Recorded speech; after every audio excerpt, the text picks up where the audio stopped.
Hello everyone, Sheehan here. That's what she said. It is January 20th, 16 days post my bilateral mastectomy with immediate reconstruction, where they removed one sentinel node from my left side and 14 of my lymph nodes on my right side. I am just documenting how I feel and what I actually look like and a little bit of my experience right now. So, right now I'm experiencing a little bit of pain because I realized that I was supposed to take my muscle relaxer at 10:30 this morning and it's now 1:30. So, no reason why I'm suffering a little bit. That being said,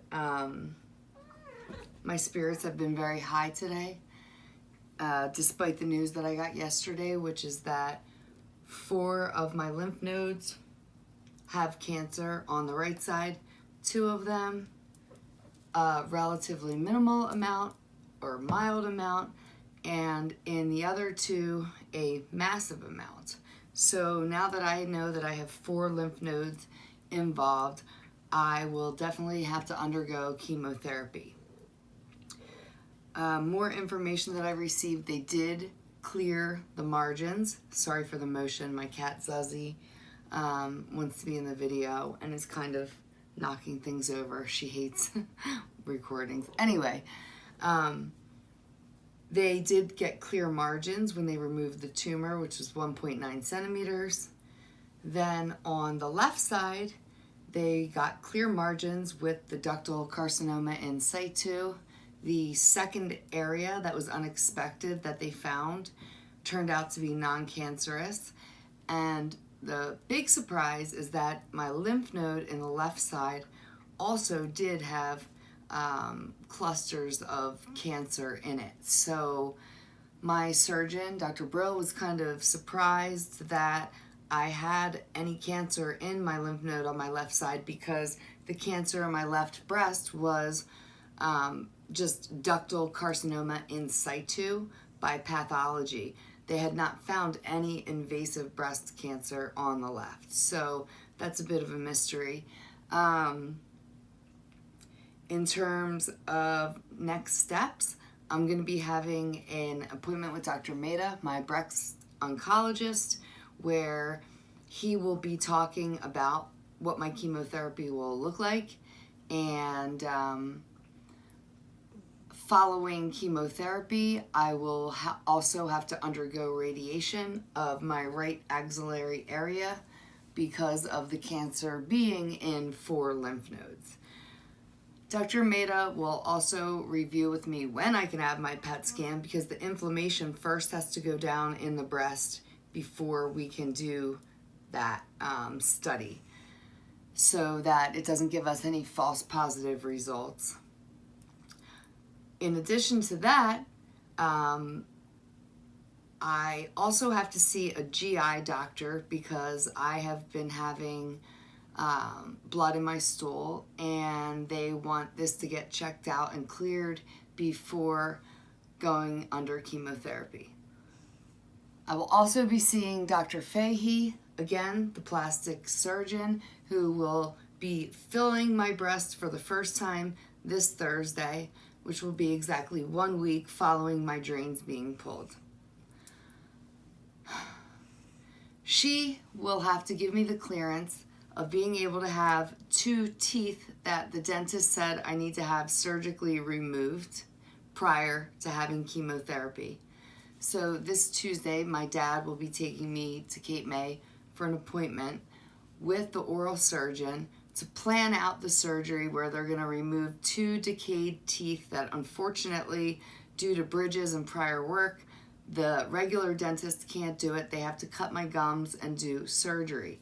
So I have to have the oral surgery done and the GI issue taken care of before I move on to chemotherapy. I have no idea what chemotherapy is going to look like.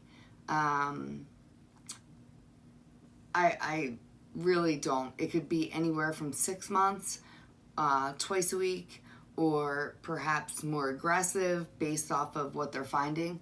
Dr. Mehta is also running the Oncotype score for me, even though I have 4 node positive, so I will definitely be having chemo regardless. He's also going to tell me my percentage of recurrence and metastasis, and then from there, after chemo, like I said, I'll do radiation, probably 4 to 6 weeks, 5 days a week. And then the final step will be completing the expansion of the expanders that are in right now, and then the swap out surgery where Dr. Fahey will take the expanders out and put in the permanent silicone. So that is my current update. I feel high in spirits and hopeful because I know God has me here for a purpose, even if it's just talking to you right now and letting you know that, you know, some of the things I have to focus on right now is gaining weight prior to my surgery. So one of the things I was thinking of right now is like, don't threaten me with a good time. I get to lay in a recliner, eat extra ice cream, watch Michael Mirror Dad and different shows that I never get to do this. So I'm just gonna focus on the positive aspects. All my family coming together, all of the love and support and prayers that I've been receiving, and just be grateful for that. So thank you so much. I will actually be pausing this and starting another video where I actually show what's going on and why I'm having some pain right now. And I just don't want to be too graphic for the viewers. So just to show you though, what I can show you is where my drains came out. And it looks like it's healing well. Now, there is swelling here, and that's actually where I'm having quite a bit of pain still, as well as just under my armpit here, because that is where the lymph nodes were taken out. And actually, the fact I can lift my arm this high is a really good sign that I'm doing a really good job. Just being mobile and doing the minimal occupational therapy that I am able to do. Now, on the left side, you can see healing up quite well.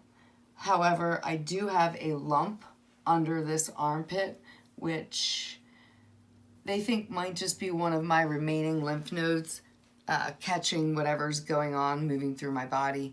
And very hopeful that this has not spread, and we are going to get through this and do whatever it takes and look on the bright side of things, because there's always a bright side. I get to be with my Zazie. I'm safe. I'm home. I'm loved. I'm surrounded by family. I'm surrounded by all of you. I feel your love, support, and prayers, and I know God has a purpose, and this will all be not in vain. I love you, and I hope to see you soon. Mwah. That's what she said.